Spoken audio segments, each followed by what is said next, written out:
घोषणा केल्या, सगळ्या वातावरण असं झालं की आता बापू लढणार. नाही लढणार म्हणजे मी अगदी लढणार म्हणजे लढणार असं असताना मी माझा शब्द सांगतो. उद्या मला कोणी फासावर जरी दिलं ना तरी मी पाठीमागे जाणार नाही. दिस वॉज माय वर्ड. आणि तो शेवटपर्यंत तसाच होता. आपल्याला कदाचित माहीत नसेल की सगळ्या मीडियामध्ये चर्चा 2 वेळा मुख्यमंत्री महोदयांशी चर्चा झाली. प्रचंड आत्मीयता आणि त्यांच्याबद्दल असलेला आदर तेवढा राखून सुद्धा मी का लढतोय. लोकशाहीमध्ये खऱ्या अर्थाने ही जी काही पारिवारवाद आणि झुंडूशाही संपवायची असेल तर कोणीतरी उभं ठाकलं पाहिजे ताकदीने. आणि म्हणून मी लढतोय. त्यामुळे डिव्हिजन होईल, त्रास होईल माहितीला वगैरे ठीक आहे म्हटलं. तर मी म्हटलं मी जिंकण्यासाठी लढतोय. म्हणून पुन्हा एकदा सांगतो, कोणत्याही परिस्थितीत मी माघार घेण्याच्या मानसिकतेत नव्हतो.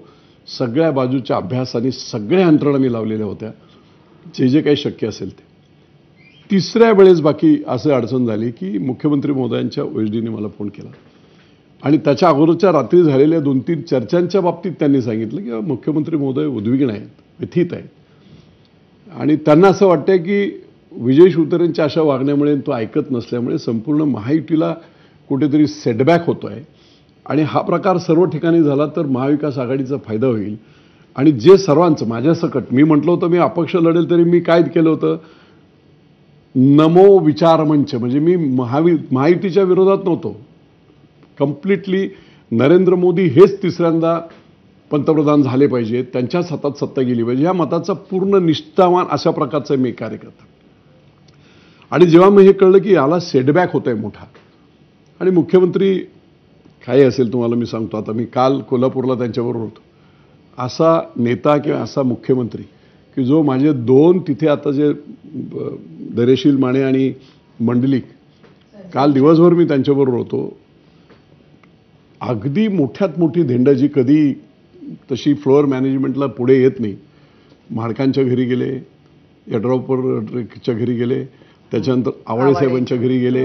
ठीक आहे. असं अशा प्रकारचं काम करणारा माणूस आणि व्यथित होत असेल आणि त्यांचं पुढे कुठेतरी अडचण होत असेल तर मला ऐकलं पाहिजे असं म्हणून मी माझ्या 11 तारखेची सभा झाली. 40,000 लोक होते. तेवढ्या लोकांच्या देखत सांगितलं की माझ्या आयुष्यात मी स्वतःच्या जीवावर मोठा झालो. शिवतारे गोठ्यावरून मुंबईपर्यंत विदाऊट चप्पल येऊन मी माझं स्वतःचं साम्राज्य उभं केलं आहे मुंबईत, इतर ठिकाणी, इतर राज्यात सुद्धा. पण माझ्या सद्विवेक बुद्धीला आणि मला जे पटतं तो एकदा निर्णय घेतला की मी तो कधीच बदलत नाही. मग तो काय. पण हे सगळं बरोबर आहे. पण मग जेव्हा तुम्ही ही भाषा करत होता की फासावर गेलो तरी काय झालं तरी त्यावेळेला हा विचार नव्हता नाही झालं. 2 वेळा मी सांगतो ना, 2 वेळा हे झालं त्यावेळेस मी केलं नाही. तिसऱ्या वेळेस बाकी मुख्यमंत्री महोदय व्यथित आहेत हा शब्द जेव्हा मी ऐकला, दुःखी आहेत ते तुझ्यामुळे, तुमच्यामुळे. आणि मग मी ठरवलं ठीक आहे. आणि त्याचे परिणाम हे काय काय होतील असे अनेक विश्लेषणं जेव्हा मी पाहिली. तुम्ही असंही सांगितलं की तुम्हाला बऱ्याच जणांनी फोन केले त्यावेळेला.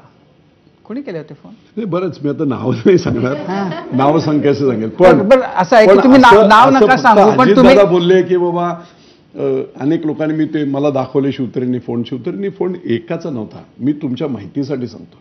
आजही पुन्हा मी या मतावर ठाम आहे की 50-50 वर्ष एकाच घराची परिवाराची सत्ता या महाराष्ट्रात ठराविक कुटुंबाची आहे.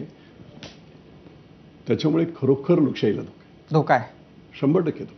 पण म्हणजे मग आता जर आपण बारामतीचा विचार केला तर मग धोका जो आहे तो सुप्रिया सुळेंमुळे आहे का अजित पवारांमुळे आहे? आता ते ठीक आहे. आता विभक्त झाले म्हणून नाव घेण्याचं कारण आहे. पण मी एक सांगतो, बारामतीमध्ये मी तिथे सांगितलं आणि ती गोष्ट मान्यही करून घेतली की बारामतीचा पश्चिम पट्टा 29 गाव आहेत. त्या 29 गावामध्ये आजही प्यायला पाणी नाही. बारामती खूप विकसित झाली असं बोलतो आपण. मग दोघे आले त्याच्यामध्ये. पवारसाहेब 4 वेळा मुख्यमंत्री होते ना.